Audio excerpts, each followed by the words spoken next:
Salut à toi, très cher ami adepte des cryptos, c'est Stéphano pour une nouvelle vidéo.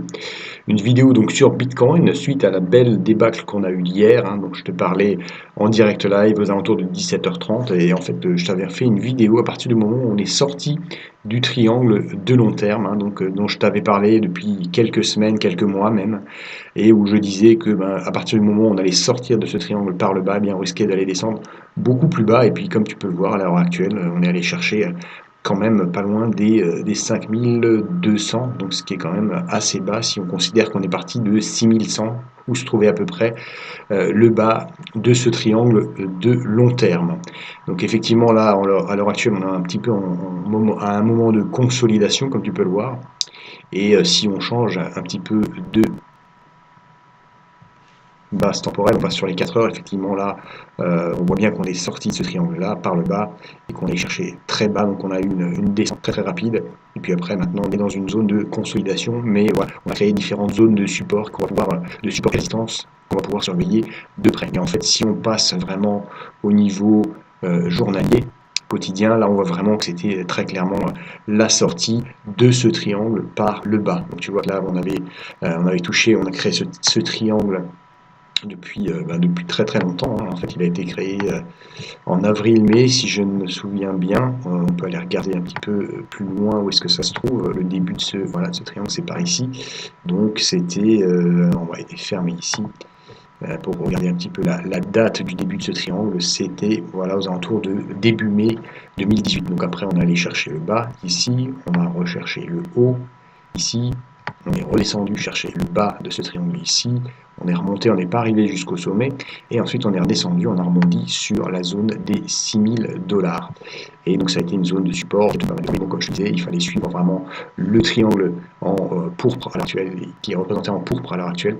Et donc à partir du moment où on sortait soit par le haut, soit par le bas, ça devenait vraiment critique et ça pouvait installer une nouvelle tendance. Donc là, à l'heure actuelle, effectivement, on est sorti par le bas du triangle. Je ne suis pas certain qu'on soit arrivé au point le plus bas. Et à mon sens, on pourrait arriver encore bien plus bas. Là, j'ai pris un exemple voilà, du dernier sommet qu'on a fait, et je l'ai reporté simplement sur le support des 6100. Et si tu reportes ce support, cette baisse sur le support des 6100, donc là tu vois on a à peu près 20% de baisse, donc ça veut dire qu'on par rapport aux 6100, on aurait la possibilité, on aurait le risque de descendre encore de 20% en dessous de 6100. Donc là tu peux faire ton calcul. En gros ça veut dire que il me semble qu'à la louche ça faisait du 4800 à peu près. Donc on pourrait descendre à 4800 $, donc c'est pas quelque chose de complètement impossible. On va passer en weekly, peut-être qu'on verra mieux. Voilà, donc là c'est cette zone-ci qu'on voit ici et donc qui apparaît aux alentours voilà, de 1800. Donc c'est vraiment quelque chose d'assez critique et voilà, c'est pas quelque chose d'impossible. Donc surveille bien ce qui se passe dans les prochains jours.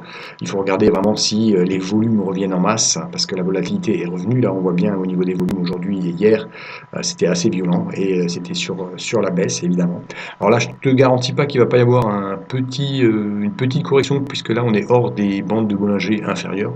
Donc là ce qu'il va falloir faire c'est quand même rechercher le bas de la bande de Bollinger. Donc il est possible qu'on monte éventuellement demain pour toucher cette zone-là de bande de Bollinger, mais ensuite on pourrait très facilement redescendre beaucoup plus et donc aller chercher éventuellement les 5000 voire 4800 dans un premier temps. Après, à suivre, à voir avec les volumes, ce que ça veut dire, est-ce que ça continue ou bien est-ce qu'on rebondit.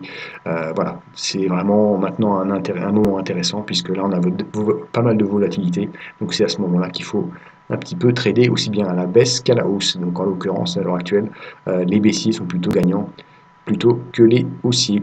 Voilà, donc c'était la petite vidéo du jour de Stéphano. Si elle t'a plu, je t'invite à la liker, à la partager et je t'invite également à t'abonner à cette chaîne si ce n'est pas déjà fait pour recevoir tous les jours des contenus inspirants relatifs aux crypto-monnaies. À demain, ciao ciao.